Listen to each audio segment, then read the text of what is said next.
reality is the Democrats could have avoided all of this chaos and all the pain, everything they've inflicted on American families, by simply voting to back the clean, nonpartisan continuing resolution, the 24-page simple document, just as they did 13 times under the Biden administration. They could have passed that 47 days ago. After the House did it, we did our work and sent it over there. And we would have had all these negotiations and continued.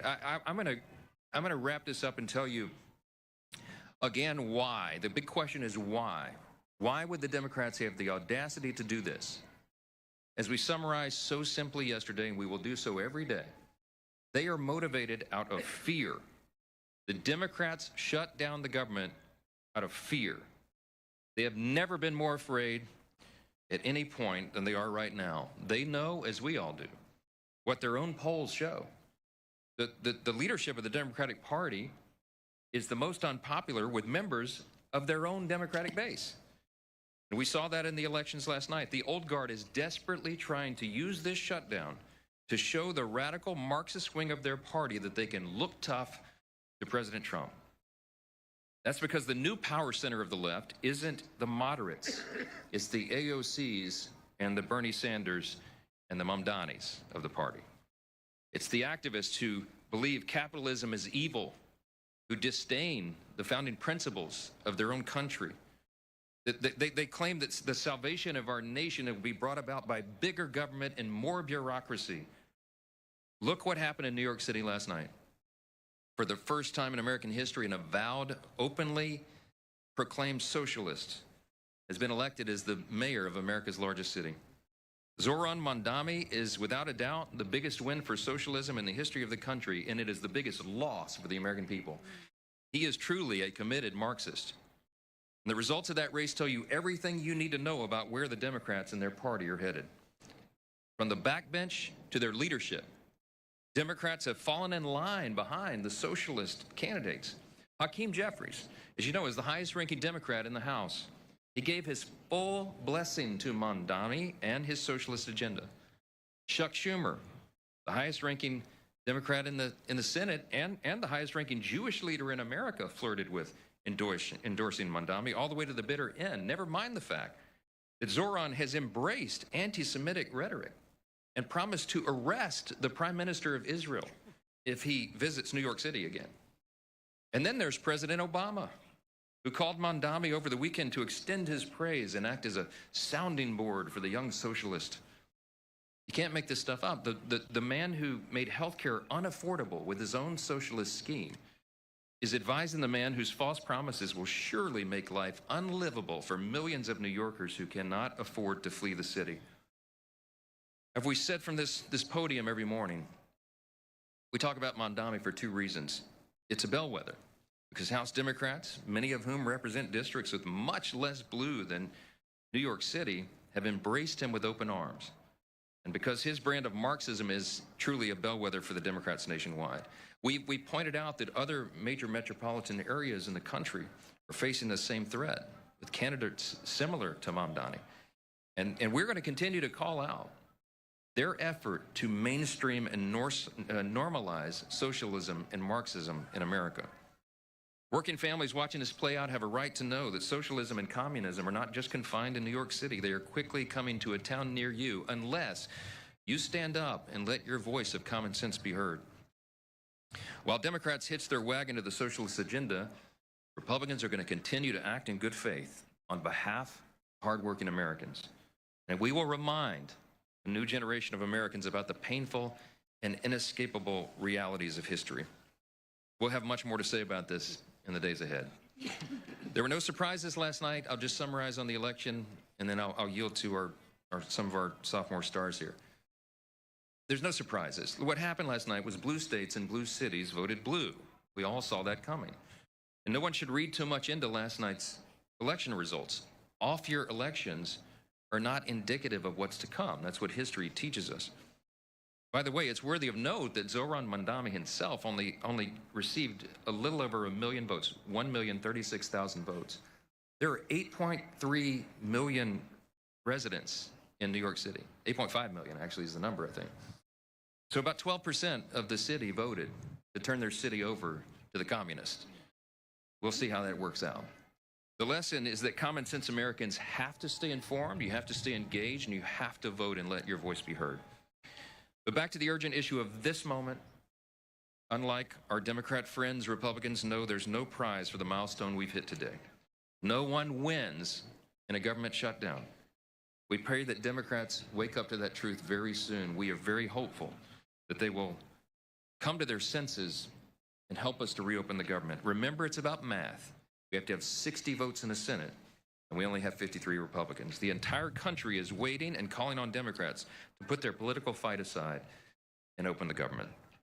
Until they do that and do the right thing, House Republicans will continue to do what we've done since day one, and that is helping our constituents navigate the chaos and confusion of the Democrat shutdown back in our districts. And that includes the members of our outstanding sophomore class, many of whom represented here today. Some of them are here, and we want to thank them for their leadership and their resolve, and they're working in their districts and in D.C. and being all over the place. One of those leaders is Congressman Russell Fry, our sophomore class representative. He was the president of the freshman class, and so he still gets that distinction. He serves on our elected leadership committee. And I will tell you that Russell has been a strong voice for common sense, for conservative values, and we're truly grateful to have him with us today. Mr. President of the class, I'll turn over the podium to you.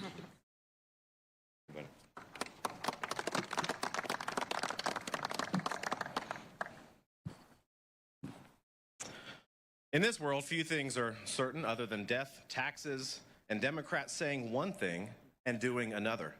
They say they're the party that cares about the American people, but everything that they have done for the last 36 days proves otherwise. Not only is this the longest shutdown of all time, it's also the dumbest shutdown of all time. But now that the election charades are over, maybe Chuck Schumer and Hakeem Jeffries can get the political blessing of their new savior, Zohran Mamdani, to reopen the government, to pay our federal employees, to pay our troops, and to allow struggling families on SNAP to receive the benefits that they've had for a long time. But make no mistake, this is not about governing. This is about gamesmanship to the Democratic Party. But I think, and I have faith, that the American people are smart, that they recognize a lie when it is being told to them.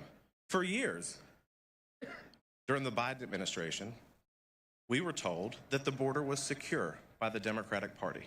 The American people were told that the border was secure. It wasn't.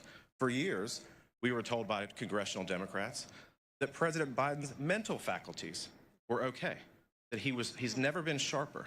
That was a lie. And now we're told by congressional Democrats yet again that it is a Republican shutdown when we all know that the simple math is that you need 60 votes. So Chuck Schumer, I think it's time to call Zohran Mamdani and make sure that he's okay with reopening the government. They're holding the government hostage at the expense of the American people. I talked to a U.S. Marshal yesterday in the district in South Carolina. He is door dashing food and driving Ubers to pay his mortgage, to pay and feed his kids. I talked to a lady, single mother in Clio, South Carolina, last night. She receives food stamps. She's 100% disabled. She's unable to work. She relies on that assistance. And she is fearful about how she's going to feed her kids. She's traveling all the way into North Carolina to receive charitable contributions of food. That is the result of a Democrat shutdown. I talked to an elderly lady in Myrtle Beach, South Carolina yesterday. She has diabetes, she has shingles, she is unable to work, she is elderly. She needs that $88 to help bridge the gap at the end of the month so that she can eat. And she's fearful of what's going to happen next with this prolonged shutdown. For these people, these benefits are not a luxury, they're a lifeline. And it shouldn't take courage from them to band together and figure out how they're going to feed themselves. It should take leadership from the United States Senate to act and end this political charade. But that's what they want. They've told you from the beginning what this is all about. It's about leverage to them. It's not about the American people. It's not about the TSA agents who are still working or the FBI or ICE officials. It's not about the military. It's not about the people in Clio, South Carolina who rely on those SNAP benefits. It's about political leverage for them. And that political nihilism is malpractice for the American people. So these are the voices of South Carolinians, but they really echo, I think, what we all hear in our districts from the people that we represent. Right now, millions of Americans are all struggling because of this Democrat shutdown. And so to answer the question, I think, of what can be done, well, it's quite simple. The Democrats in the Senate need to do their job on behalf of the American people.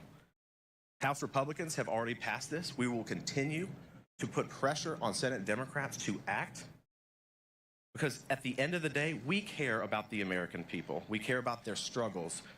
We are not interested in funding illegal immigrant health care. We're interested in making sure that our troops get paid. So today, I echo what the Speaker has said for 36 days, and my colleagues.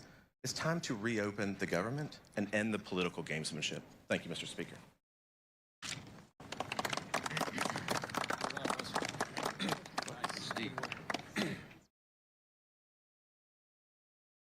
Thank you, Russell.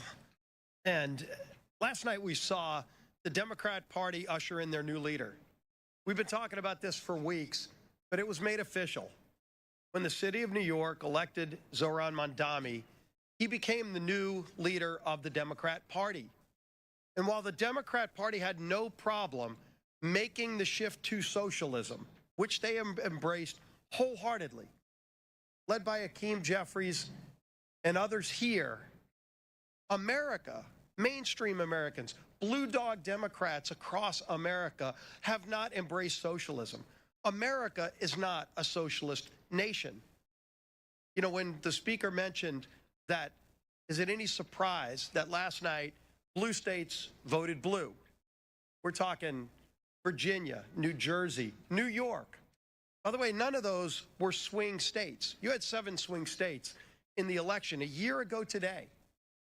And by the way, we celebrate that a year ago today, Donald Trump was elected president of the United States. And when he ran on very specific things, not socialism.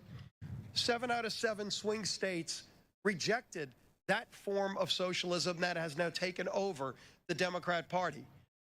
What President Trump and House Republicans ran on was delivering results for American families.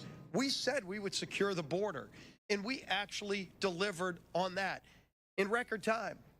We said we would prevent a tax increase on anybody.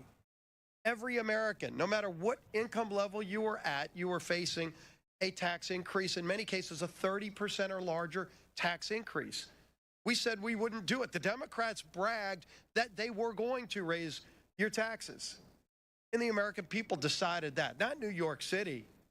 The American people a year ago decided they didn't want a tax increase, and we followed through on that by preventing the largest tax increase on American families. Also by delivering no tax on tips, no tax on overtime. For seniors, 85% of whom will not have to pay taxes on their Social Security income when you factor in the deduction. We delivered on that. Every Democrat, by the way, voted no, because Democrats don't want hardworking Americans to keep more of their money. They want socialism. And let's think about those hollow promises that Zohran Mamdani talked about last night. Can anybody wait to see what those free buses are going to look like? I'm sure they're going to be incredibly safe and clean when you ride the free buses. Can anybody wait to see what those government-run grocery stores are going to look like? Shelves unstocked, expired food. I'm sure the friendliness of those employees that are government employees at those grocery stores. That's what socialism does. Socialism always overpromises and underdelivers. But should we be surprised? That's what Democrats up here in Washington have been doing for years. Does anybody remember the Inflation Reduction Act? Yes, that was a Democrat-created product that ushered in record levels of inflation. Where was the inflation reduction? They have no problem lying to the American people. Does anybody remember, by the way, the Affordable Care Act? Yes, That was Democrats only creating current health care law. The law of the land in health care today is Democrat only created Affordable Care Act. That's anything but affordable. All we've seen is 80% increases in costs for families, record profits for insurance companies, but 80% increases on families. Democrats have never had a problem lying to the American people, overpromising to the American people, and never delivering the goods. And you contrast that with Republicans.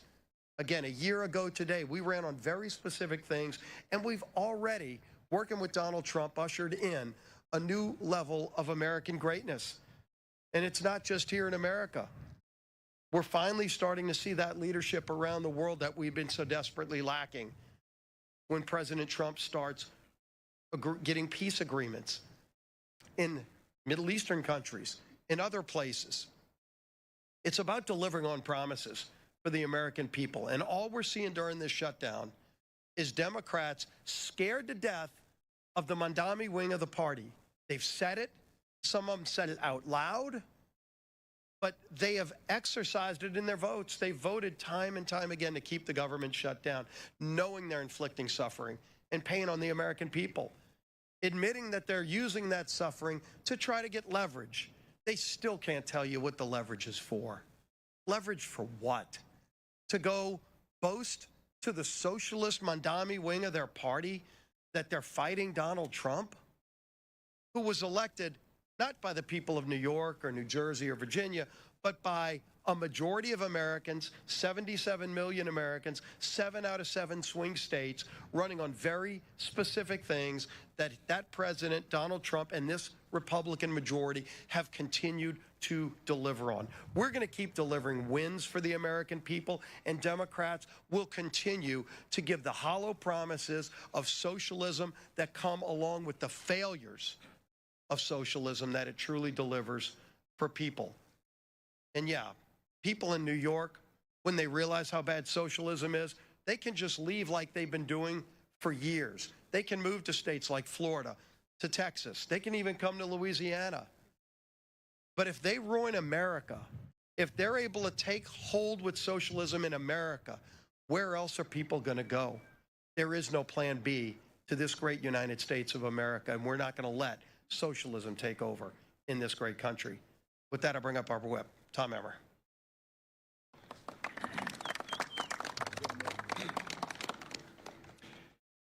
Democrats have officially set the record for the longest shutdown, government shutdown in U.S. history.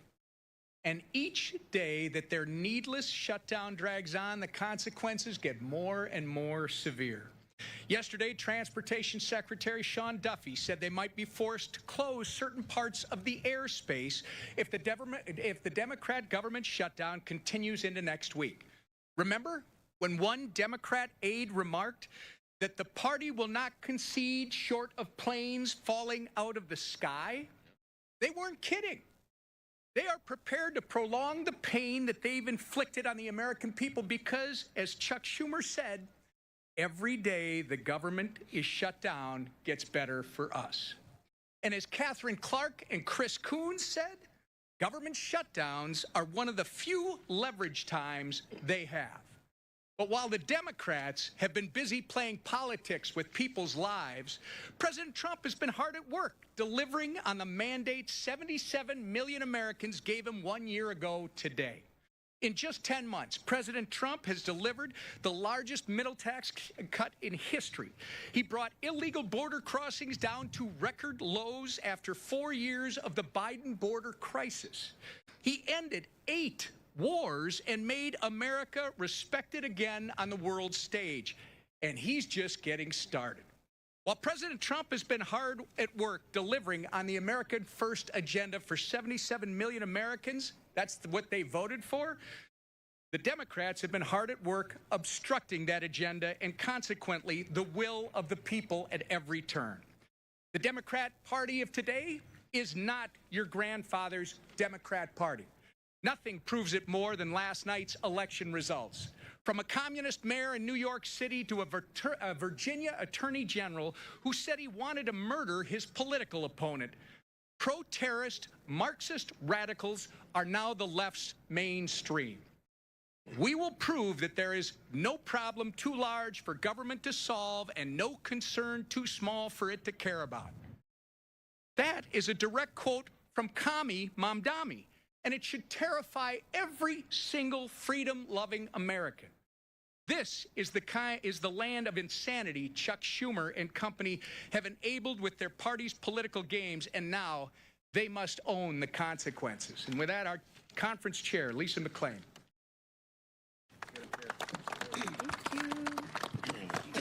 Well, good morning on this nice, bright, sunshiny day. Let's begin with this. Today marks 1 year since President Trump won the 2024 election. And since that day, Republicans secured our border, unleashed American energy, and delivered the largest tax cut for working families in history. Promises made, promises kept. Yep, there's a lot more to come, folks. But Democrats, in that 1 year, they have done nothing but obstruct, delay, and deny. They've obstructed the American people's agenda, delayed millions of flights, and denied SNAP benefits for the hungry. And for what?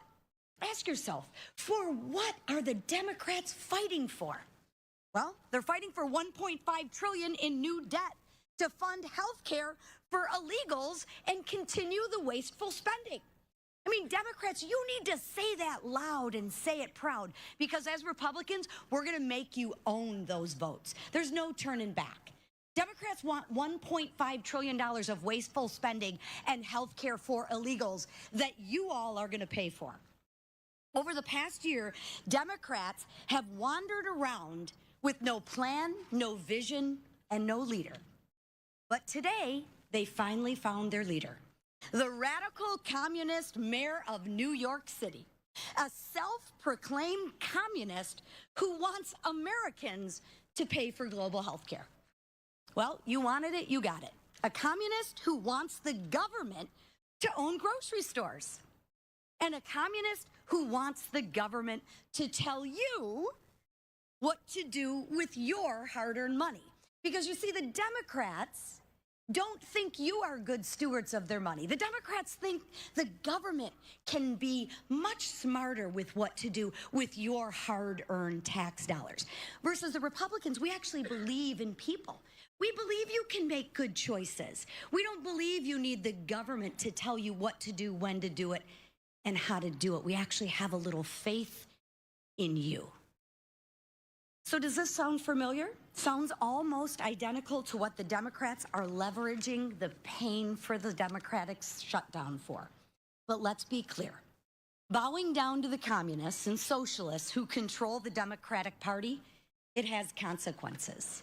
Whether you're one of the 3.2 million travelers stranded or canceled with flights, or the consequence of a family on food assistance wondering how they're going to get by. That's some of the consequences that the Democrats are okay using you to leverage for. Or a federal law enforcement officer going without pay while protecting our communities. But that's okay, because the Democrats think all law enforcement agents should probably just be defunded anyway, except when there's a problem in Detroit. And then all of a sudden, we're very thankful that the FBI and law enforcement came in to protect us. Bowing down to the radical demands of radical socialists is causing real Americans to suffer. Consequences for the safety of Americans, consequences for our economy, and consequences for your hard-earned money. And consequences gravely for our country. So Democrats, it is time to stop ignoring the consequences. It's time to stop bowing down. It's time to reopen the government, end the demands, end the shutdown, and let's get back to putting hard-working Americans first. Thank you. Thank you. Okay, questions? Yes, go ahead. I've called on somebody else. Go ahead. Thank you. We're having a press conference. Thank you. Go ahead. Yes, ma'am. And you should respect free speech. What's the question? What's the question? What's the question?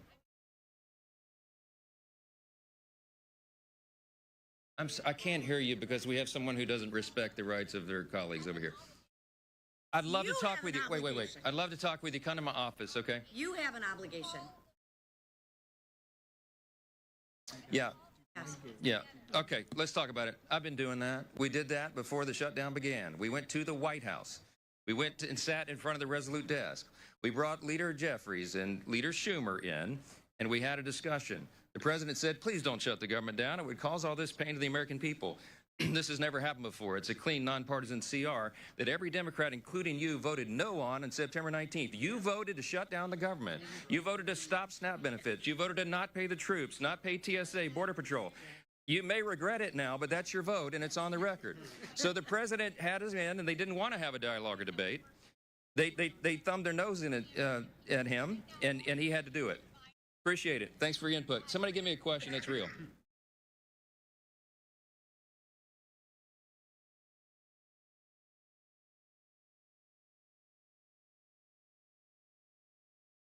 Well, he and I talked about it early this morning. We woke up very early, and we talked about the outcome, and I reminded him that, as we know from history, those of us who watch these things very closely and always do, that an off-year election is not indicative of what happens next. I mean, look at Virginia, for example.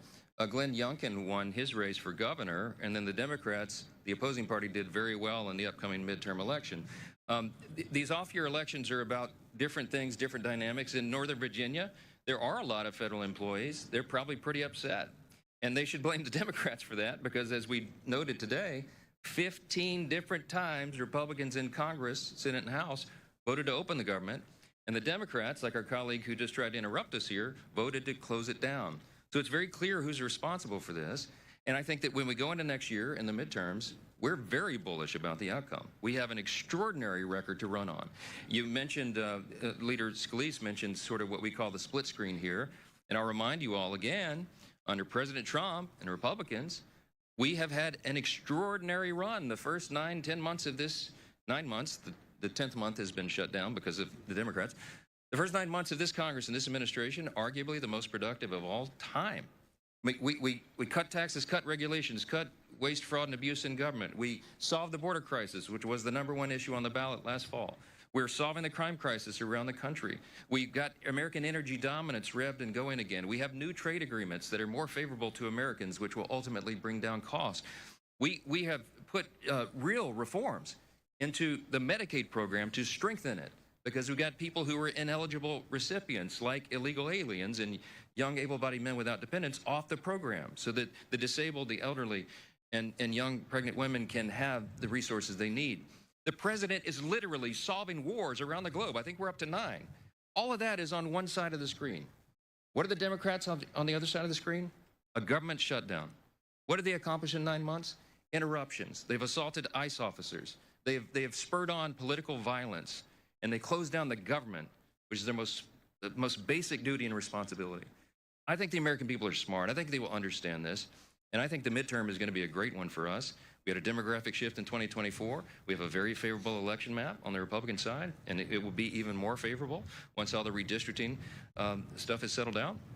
We have Democrats who are flailing. They have no leader. Their national leader now, as we've noted, is Mondami. He's a communist. Good luck with that. I don't think the loss last night was any reflection about Republicans at all. I think people are frustrated and angry, as we are. I am. The president is. And we express that different ways. But look, we look forward. We're looking forward to a great election running on our record.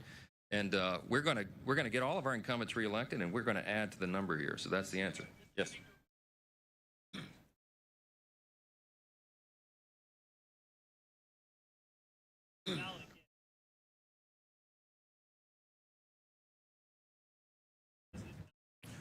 No, look, the question is, President Trump wasn't on the ballot. He's right about that. He and I spoke about that again, but I told him this morning what we've talked about many times and what I've said here before. The president is on the ballot in 2026. President Trump is on the ballot next fall. Because if we lose the majority, if the Republicans, the common sense people here who are doing the job for the American people, if we lose the majority in the House, And this radical element of the Democrat Party were able to take over. We've already seen that movie. They will try to end the Trump administration. He won't have 4 years, he'll have only 2, because they will move to impeach him probably on the first day of the new Congress in January 2027.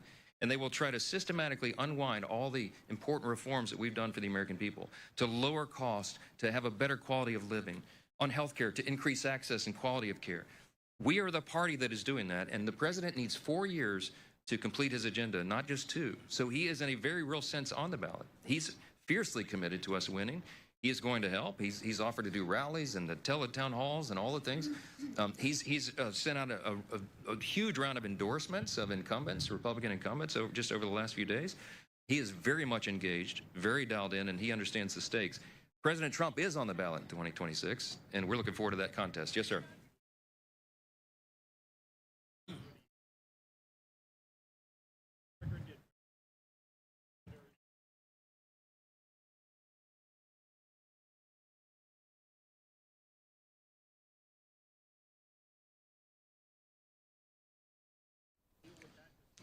Well, the economy and healthcare are 2 of the primary issues in the country, clearly, and that's why we are delighted to run on our record. We are addressing that. We are delivering for the people. We are fulfilling our promises.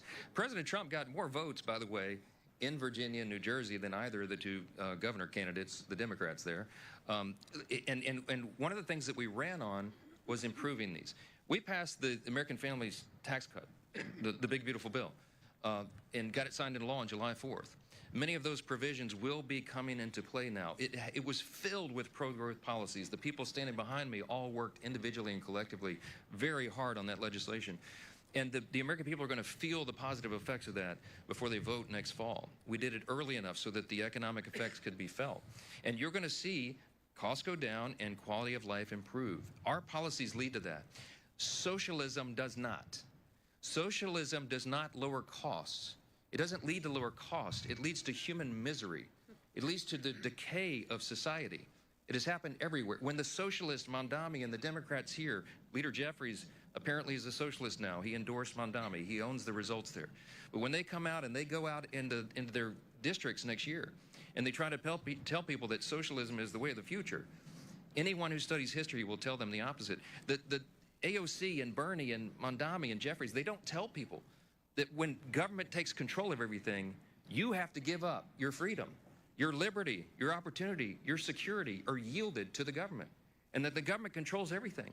You don't have choices anymore. You don't have incentive. You don't have human dignity, because we represent and we respect the individual inherent value of every single person. We don't judge anybody by the color of their skin or what zip code they live in or whatever.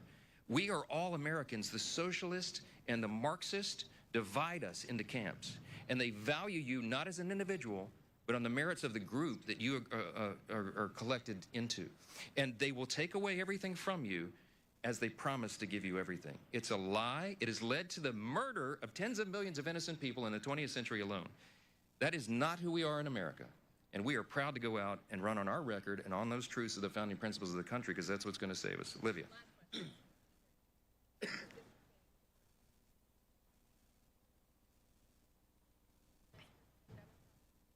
Rappelons, madame, monsieur, on peut suivre point de presse Parti républicain au niveau Chambasta qui a fustigé et comportement ou bien résultat élection hier dans le camp. I don't have anything to do with redistricting. The Speaker of the House, people think, are in charge of everything. This is a state-by-state battle. We do believe at the end of the day that we will net more seats for the Republican Party than the Democrat Party. I mean, everybody, that's the analysis. I'll make a comment about the tragedy in California last night. What California did is very, very different, as you all know, by comparison to what a state like Texas did. Texas was following the federal and state constitution, following their state law and redistricting. California was not. They had to trample over their own state law, over their own independent redistricting commission that they had all put into place. It was a desperation, a sign of desperation on the Democrat Party. It was a game to try to rig the election, as if you could gerrymander California anymore. They managed to do it. I mean, there's like 53 representatives from California. We had 9. They want us to have 3. I mean, it's just a blatant example of Gavin Newsom's immoral leadership and the fact that they will do anything to try to rig the system to win. They know that they cannot win on their policies.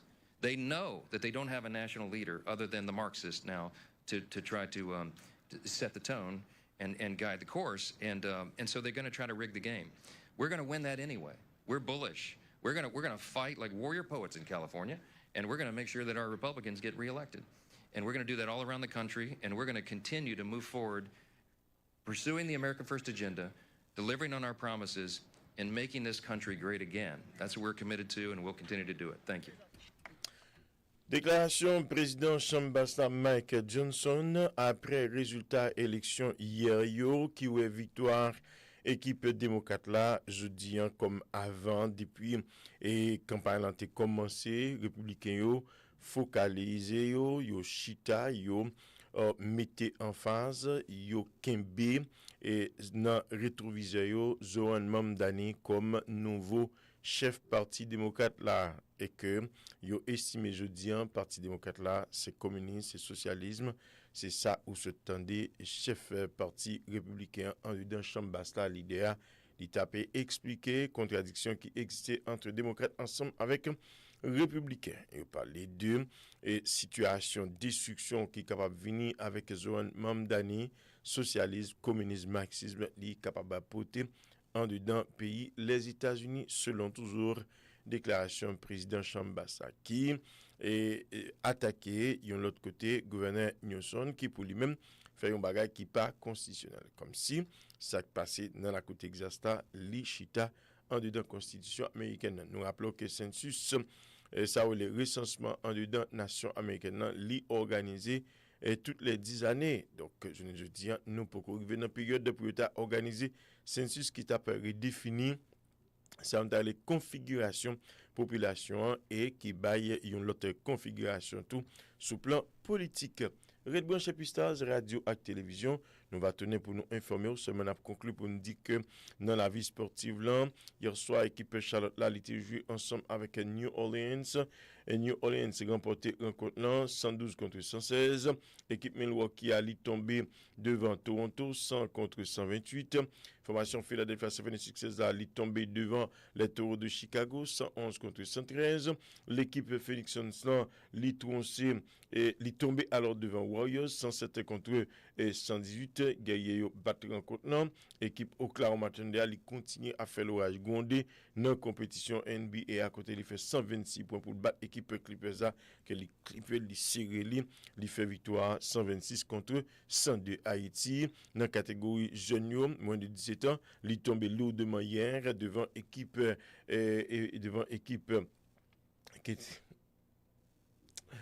équipe là tombé devant équipe égyptienne non c'est 1-4 côté que égyptien yo eh bien yo té pulvérisé équipe haïtienne dans première sortie dans ça qui concerne Coupe du monde moins de 17 ans 4 pour égyptien yo 1 pour équipe haïtienne petit monsieur qui promettent yo pral faire plus dans prochaine sortie yo comprendre ça qui passe yo té doué et travailler plus entre eux même et yo mandé entraîneur tout eux même quitter sous banc yo ouais faille pa yo de telle sorte que yo capable travailler avec équipe là pour capable remédier problème qui gagne dans prestation que yo té bail face à équipe égyptienne qui est tombé 1-4 dans sortie si la Red Branche Pstars radio et télévision nous va continuer informer ça qui passé dans monde là bye bye.